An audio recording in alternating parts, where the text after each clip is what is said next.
احمد پور شرکیہ کے سیلاب زدہ علاقے آج بھی تباہ اور ویرانی کا منظر پیش کر رہے ہیں۔ گھروں کی بربادی اور اجڑی بستیاں متاثرین کے کرب کی داستان سناتی ہیں، مگر اس مشکل گھڑی میں الاسر فاؤنڈیشن متاثرین کے لیے سہارا بن گئی۔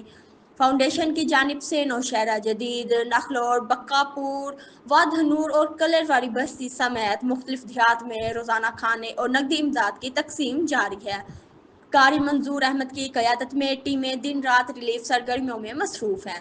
اس موقع پر پریس کلب ہدیجی کے صدر نصیر احمد سٹھیار اور جنرل سیکرٹری قاسم منیس نے بھی متاثرین میں اپنے ہاتھوں سے کھانا تقسیم کیا۔